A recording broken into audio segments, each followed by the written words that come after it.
और national behaviour part 39 में आज हम लोग दो टॉपिक के ऊपर बात करेंगे, बल्कि तीन के ऊपर, फंक्शन, स्टेप्स और इश्यूज इन काउंसलिंग। ठीक है, सबसे पहले जैसे अगर हम फंक्शन बात करते हैं काउंसलिंग की, तो काउंसलिंग किन किन चीज़ों से हो सकती है। सबसे पहली चीज़ होती है एडवाइस। एडवाइस क्या है? सलाह मशवरा देना। काउंसलर लिसन्स द प्रॉब्लम को सुनता है और उसको गाइड करता है। जो काउंसलिंग होती है कि आप एक पर्टिकुलर कोर्स ऑफ एक्शन लीजिए, तो एडवाइस हुआ। दूसरा होता है रीअश्योरेंस। रीअश्योरेंस तब होता है जब किसी को कोई चैलेंजिंग टास्क दिया जाता है, बड़ा मुश्किल काम दिया जाता है, तो उसको एश्योर कराया जाता है कि आप ये काम कर सकते हैं। करेक्ट कॉन्फिडेंस और स्ट्रेंथ को और पॉजिटिव फीलिंग को बिल्डअप करने के लिए कराया जाता है। फिर क्लैरिफाइड थिंकिंग, ये बड़ा इंपॉर्टेंट टास्क है। एक्चुअली क्या होता है कि कई बार लोग उसको किसी चीज को, किसी भी प्रॉब्लम को, जैसे अभी कोरोना से रिलेटेड प्रॉब्लम है, नोटबंदी से रिलेटेड प्रॉब्लम, उसको इतना ज्यादा ह्यूज फॉर्म में देखने लगते हैं, जबकि एक्चुअली में उस टाइप से नहीं है। ठीक है, तो यही लिखा हुआ है इसमें, it encourages a person to think in a rational और रियलिस्टिक, मतलब जो एक रैशनल थिंकिंग है और रियलिस्टिक थिंकिंग है, उस हिसाब से सोचने की कोशिश करिए। ठीक है, अब कोरोना को लेके लोग इतना डर गए, मतलब बच्चों को स्कूल नहीं भेजेंगे। अरे भाई, तक कब तक ना भेजिएगा? स्कूल कॉलेज नहीं खोलिए, कुछ नहीं खोलिए, जैसे सब चीज खोल दिया उसको भी खोल दीजिए। रियलिस्टिक वे में सोचिए ना, जिसको भेजना होगा भेजेगा, जिसको नहीं भेजना होगा नहीं भेजेगा।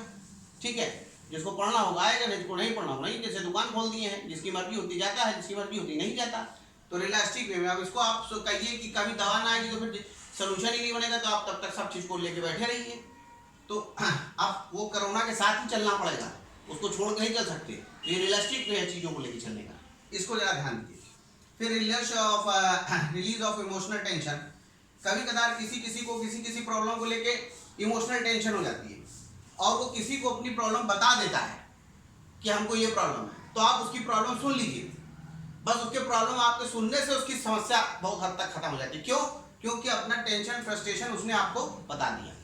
ठीक, अब इसमें ध्यान उसको ये रखना है, काउंसलर जो काउंसलिंग होगा, कि वो काउंसलर की वो पूरी बात उसकी कायदे से सुन ले और उसको मतलब बस सुन ले, बस बाकी कुछ करने की जरूरत नहीं है आपको। उसमें फिर काउंसलर टेंशन में आ जाए, इस टाइप का सिस्टम नहीं दे तो फिर वो एक बड़ी प्रॉब्लम आ जाएगी। ठीक है, तो अगर आप उसमें वही लिखा हुआ है, when people share their emotional problem with someone, अपनी इमोशनल प्रॉब्लम शेयर करते हैं, they get emotional release from their tension, उनका टेंशन और फ्रस्ट्रेशन खत्म हो जाता है। नेक्स्ट जो है कम्युनिकेशन। कम्युनिकेशन, अगर आप किसी को कोई चीज कम्युनिकेट करके बताते हैं तो काफी हेल्पफुल है ये। और लास्ट है रीओरिएंटेशन, ये भी एक बहुत बढ़िया टेक्निक है। ये टेक्निक कहती है कि आप लिखा है it involve a change in the employ basic self, concept ही चेंज कर दीजिए। ठीक है, अब जैसे मान लीजिए 40 मतलब एक पर्टिकुलर समय तक हम रहे और निगेटिव थॉट को लेके रहे, तो आप बोलिए आज से निगेटिव थॉट बंद, अब सिर्फ पॉजिटिव सोच के चलेंगे। इतने साल तो रह लिए, 20-25 साल 50 साल निगेटिव थॉट के साथ, अब बाकी जिंदगी पॉजिटिव थॉट के साथ, जो होगा होगा। निगेटिव से हम यहाँ तक पहुंचे, पॉजिटिव से देखते हैं कहाँ तक पहुंचते हैं। ठीक है, तो ये जब चीज होती है, जब बेसिक चीजों को चेंज करना शुरू कर देते हैं, तो वो रीओरिएंटेशन होता है। अब फेजेस ऑफ काउंसलिंग की बात करें, पहला फेज डेवलपिंग द रिलेशनशिप।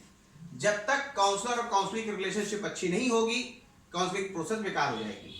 इसमें एम्पैथी, इक्वालिटी, लिसनिंग बहुत इंपॉर्टेंट रोल प्ले करती है कि दूसरे की बात को सुने, समझे और बराबरी से ध्यान दें। फिर डिफाइनिंग द प्रॉब्लम, अगर प्रॉब्लम नहीं समझे तो दिक्कत आ जाएगी। It is done bye examining the problem, relevant issues and analysing the problem. ठीक है, प्रॉब्लम नहीं समझेंगे तो सोल्यूशन नहीं आएगा। फिर डिटरमाइनिंग द गोल, गोल को डिटरमाइन करेंगे। It is done by choosing and prioritising of goal, prioritise करना गोल को कि कौन सी चीज पहले ज्यादा जरूरी है। Objective and making commitment. फिर फेज 4 में deciding the plan of action, किस तरह से प्रॉब्लम को सॉल्व करना है ये। It is done for generating and exploring alternatives, मतलब इस तरह से करें, इस तरह से करें। फिर डिसीजन मेकिंग ले और स्पेसिफिक स्टेप को, चीजों को किया जाए। डूइंग द फॉलो अप, फिर उसको लागू करने के बाद ये फॉलो अप भी देखना है कि हो रहा है कि नहीं तो सिर्फ सुन लेना समस्या का समाधान नहीं होता, उसको फॉलो भी करना पड़ता है। In this phase of counselling it is seen that the action plan is implemented, कि जो एक्शन प्लान है उसको इंप्लीमेंट किस हिसाब से किया गया। लास्ट टॉपिक इस चैप्टर का था इश्यूज इन काउंसलिंग। देखिए, काउंसलिंग में ये 3 चीजें बड़ी महत्वपूर्ण हैं। पहली बात तो कॉन्फिडेंशियली होना चाहिए, ऐसा नहीं कि जो काउंसलर है सब जगह जाके बता दे काउंसलिंग की बात, किसी से ये दिक्कत है, तो एकदम मतलब जो बात आपसे कही गई आप अपने तक रखिए। विश्वास होना चाहिए, ट्रस्ट है। फिर टाइम देना पड़ता है, रिसोर्सेज को वेस्ट करना पड़ता है, तब ये चीजें हो पाती हैं। ठीक है, तो ये सारी चीजें हमने कंप्लीट कर दिया काउंसलिंग से रिलेटेड। अब नेक्स्ट टॉपिक अगले बार से शुरू करेंगे, ये पूरा टॉपिक खत्म। Okay, thank you.